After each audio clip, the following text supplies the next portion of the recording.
1980 সালের শুরুর দিকে জাপান থেকে 2500 সিরিজের 18টি ইঞ্জিন কেনে বাংলাদেশ। দেড় যুগ আগে মেয়াদ পেরিয়ে গেলেও এখনও সেবা দিয়ে যাচ্ছে সেগুলোর 10-12টি ইঞ্জিন। বাইরে থেকেই খালি চোখে ধরা পড়ে ইঞ্জিনের নাজুক অবস্থা।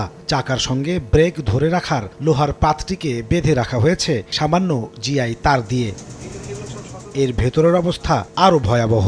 অকেজো ইঞ্জিনটির 3টি ব্রেকের 2টিই কাজ করে না কোনো ইলেকট্রিক ডিভাইস। সবকিছু নাই, যেমন উইন্ডো ওয়েপার থাকলেও কাজ করে না সঠিকভাবে, অনেকগুলিতে নাই। গ্লাসগুলো গোলা থাকে, রাবার থাকে না। জিপিএস যে সিস্টেমগুলি আছে, আপনার স্পিডোমিটার, এগুলি ইনঅ্যাক্টিভ। চালকরা বলছেন এসব ইঞ্জিনে তারাই অনিরাপদ। প্রতিনিয়ত ঘটছে দুর্ঘটনা। সহজে আপনার এই গাড়ি দাঁড় করানো যায় না, ব্রেক সঠিকভাবে কাজ করে না, স্পিড কম হয়। ঝুঁকিপূর্ণ তো অবশ্যই, কিন্তু তারপরেও কি করার, কিছু ইঞ্জিন তো নাই। কমলাপুর লোকোশেডের মেকানিকরা বলছেন রেলবহরে যুক্ত আছে পাকিস্তান আমলের ইঞ্জিন। বেশিরভাগেরই মেয়াদ পেরিয়ে গেছে বহুকাল আগে। এখন আর মেরামতের যন্ত্রাংশও পাওয়া যায় না এসব ইঞ্জিনের।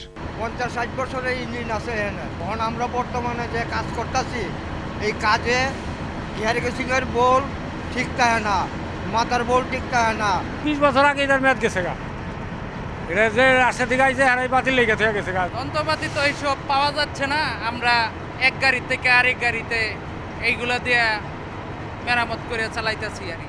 ইঞ্জিন সংকটের কারণে ট্রেন চলাচল ব্যাহত হচ্ছে জানিয়ে রেলকর্মীরা বলছেন মেয়াদ উত্তীর্ণ ইঞ্জিনের কারণে বাড়ছে দুর্ঘটনা, কমছে গতি। তাদের আশঙ্কা, যদি দ্রুত মিটার গেজের নতুন ইঞ্জিন সংগ্রহ করা না যায় তাহলে 2 বছরের মধ্যে এ রুটে বন্ধ হবে অনেকগুলো ট্রেন। আগামী 2 বছরের ভিতরে যদি আপনি মিটার গেজ ইঞ্জিনের মূল বহরে যদি আপনি অন্তত ইঞ্জিন স্থাপন করতে না পারেন, পূর্বাঞ্চলের ট্রেন অনেকগুলো ট্রেন আপনাকে বন্ধ করে দিতে হবে। এ বছরই রেলবহরে 30টি মিটার গেজ ইঞ্জিন কেনার কথা জানিয়ে রেলওয়ে মহাপরিচালক বলছেন পাইপলাইনে আছে আরও 2-3টি প্রকল্প। 30টা মিটার গেজ লোকোমোটিভ আমাদের কেনার একটা প্রক্রিয়া চলছে। কুরিয়ার ফান্ডে আরও কিছু ইঞ্জিন ক্রয়ের আমাদের পরিকল্পনা আছে। গত 15 বছরে রেলের উন্নয়নে 1.5 লাখ কোটি টাকা খরচ হলেও কাটেনি ইঞ্জিন সংকট। 1.5 দশক আগে মেয়াদ পেরিয়ে গেলেও এখনও এই ইঞ্জিনটি দিয়ে চলছে ট্রেনের যাত্রী পরিবহন। ফলে বাড়ছে দুর্ঘটনা, কমছে ট্রেনের গতি। অথচ গত 14 বছরে রেলের উন্নয়নের খরচ হয়ে গেছে প্রায় 1.5 লাখ কোটি টাকা।